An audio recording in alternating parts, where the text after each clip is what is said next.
He gave us electric light and recorded sound, but did you know this legendary inventor also pioneered motion pictures?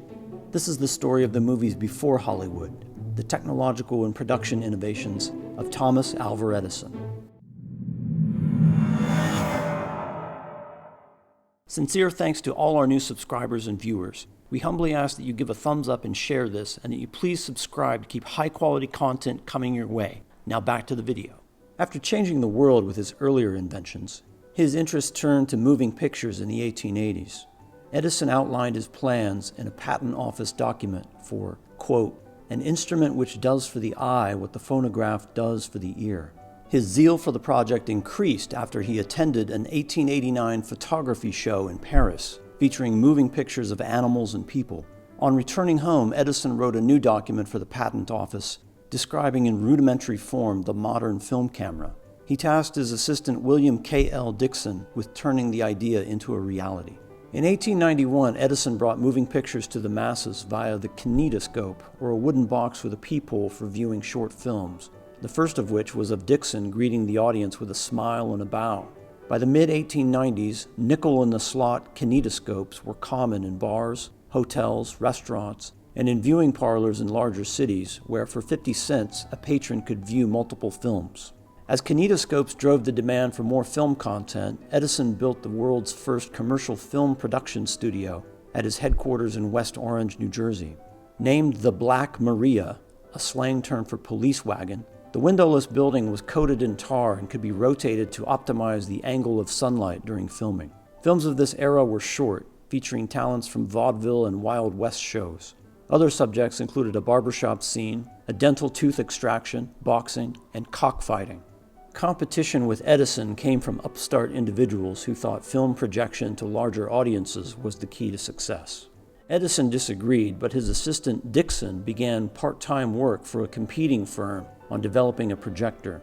When he found out, Edison fired Dickson, who went on to produce a projector of his own and to lead a film production studio referred to as Biograph.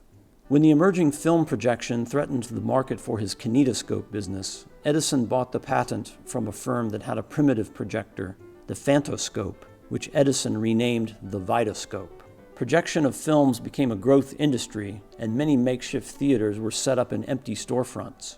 Edison's former assistant William K.L. Dickson became his chief rival in film production, and most features of the time were made by either the Edison or the Biograph company. Edison representative James White headed west to find more interesting subjects to film. Railroad companies sponsored his travel in the West and in Mexico in hopes of boosting tourism. White also filmed in Japan, Hong Kong, and China. Edison sent staff to cover the Spanish-American War in the late 1890s in an early form of newsreels.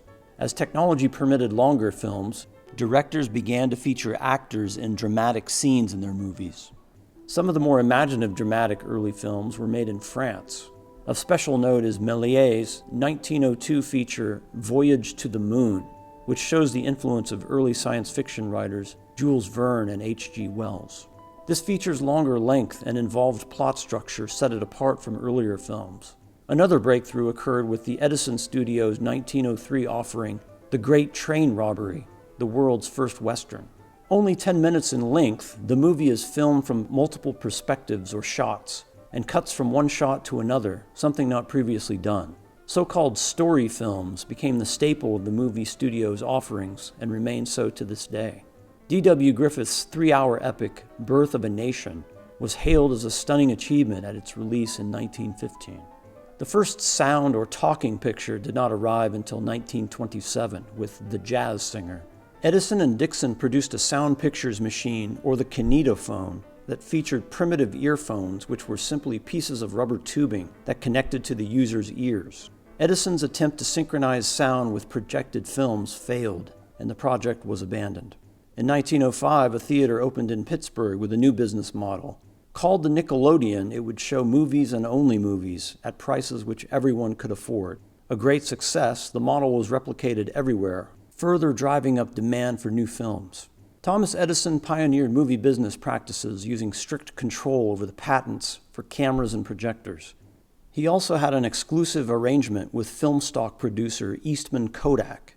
This forced non-licensed producers and exhibitors to pay a license fee to the group Edison formed with others, the Motion Picture Patents Company. Independent producers resented the tactics of what they called the Edison Trust, which pitted establishment natives like Edison against upstart immigrants trying to make it in the New World. In the end, these Eastern European immigrants defeated Edison and moved their film production and distribution operations to Los Angeles, creating what author Neal Gabler calls an empire of their own. Some argue that it was his former assistant Dixon and not Edison whose technical advances led to the movie boom. Whatever the case, the innovations ultimately occurred under Edison's management and his organization in New Jersey and elsewhere, spurring the development of the movies in their infancy, both in technology and creative output.